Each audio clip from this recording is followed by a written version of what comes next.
कुछ नहीं किया है। बहुत बहुत धन्यवाद अध्यक्ष जी, आभार।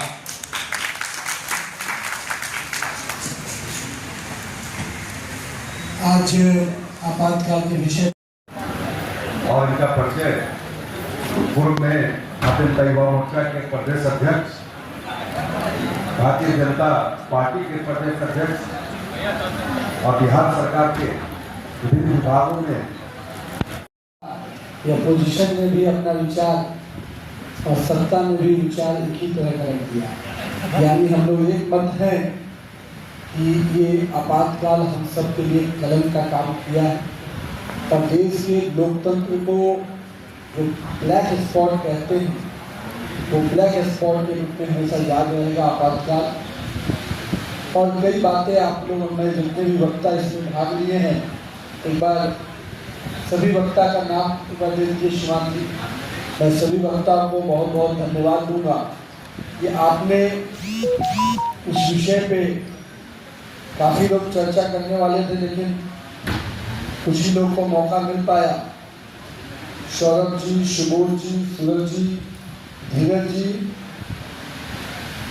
मनोज जी और आकांक्षा जी और कई लोग जो भाग ले सकते थे लेकिन समय की कमी है। लेकिन मैं इतना जरूर कहूँगा कि आज इस आपातकाल के विषय पर जो चर्चा आपने की है, इस चर्चा के बिंदुओं को और आज के युवा तक पहुंचाने की आवश्यकता है, क्योंकि हम लोग कई चीज़ों को नहीं जानते हैं और आज जो लोग यहाँ बैठे हैं वो कई लोग तरह की दुहाई देते हैं सत्ता और विपक्ष में लोग। तो मेरा ये मानना है जिन लोगों को भी आज संविधान की प्रति लेके घूम रहे हैं, क्या उनको नैतिक अधिकार है संविधान की प्रति को लेके घूमना? ये सवाल मुझे लगता है इस सदन के माध्यम से जरूर जाना चाहिए। जिन्होंने संविधान को तार किया, क्या वो संविधान की रक्षा कर सकते हैं? ये सवाल इस सदन से जाना चाहिए। जिन्होंने ये कहा संघर्ष के समय में जब वो आपातकाल लगा और संघर्ष कर रहे थे लोग, आज सत्ता की खातिर एक दूसरे से मिलकर, यानी जिनकी राजनीति की उत्पत्ति इसी आधार पे हुई कि वो आपातकाल के विरोधी हैं, उस इमरजेंसी के विरोध में हैं। उनके पिताजी ने उनका विरोध किया, आज वो पिताजी और बेटा दोनों उसी गोदी में बैठ गए हैं सत्ता की खातिर। क्या ये सवाल सदन के माध्यम से जाना चाहिए कि नहीं चाहिए? मैं इस तरह के सवाल इसलिए आपके बीच में रख रहा हूँ कि मेरी बहन ने आकांक्षा ने कई सवाल कहा कि उचित है कि नहीं उचित है। तो ये जो सदन फैसला करता है और जनता फैसला करती है कि उचित है या नहीं उचित है, लेकिन इन सवालों के साथ आपको जरूर जनता के बीच में जाना चाहिए, लोगों तक और आज की युवा पीढ़ी को जरूर बताना चाहिए कि जिन लोगों ने बाबा भीमराव अम्बेडकर का सबसे अधिक अपमान किया, जिन लोगों ने बाबा भीमराव अम्बेडकर को पूरी ताकत से शिद्दत से चुनाव हराने में लगे, आज वो संविधान की दुहाई दे रहे हैं। यानी संविधान निर्माता को ही जिन्होंने अपमानित करने का काम किया हो, वो आज संविधान की रक्षा कर पाएंगे क्या?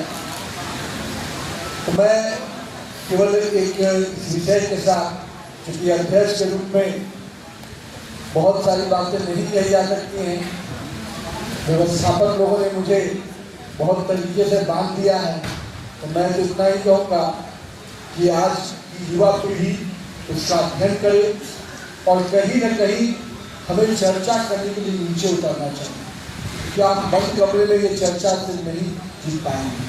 अगर हमको युवाओं को सही रूप से संदेश देना है तो हमको युवाओं के बीच में चौक चौराहे पे, चौपाल पे जाके इसकी शाब्दिक चर्चा करनी है। केवल आरक्षण का जो खेल खेलकर लोग माहौल बनाकर करना चाहते हैं, क्या युवा पीढ़ी उसकी इजाजत देगा? क्योंकि हम लोगों ने देखा है जिन लोगों ने 90 में आंदोलन किया, वो लोगों ने भी 90 के बाद के दशक में भी युवाओं की चिंता नहीं की, उन्होंने भी केवल अपने परिवार की चिंता की।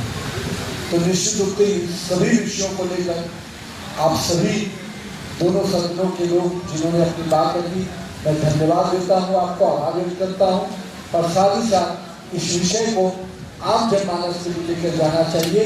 जो सवाल आपके मन में है, जो जवाब आपने दिया है, वो सवाल और जवाब दोनों जनता के बीच में जाना चाहिए। बहुत बहुत धन्यवाद। और 1.5 घंटे में पहुंचते हैं अक्सर साथियों, ये बदलता हुआ बिहार। ये 4 रास्ते हैं साथियों। रेलवे में हम लगातार जॉर्ज फर्नांडिस से लेकर रामविलास पासवान से लेकर नीतीश कुमार तक रेलवे का काम बहुत तेजी में हुआ।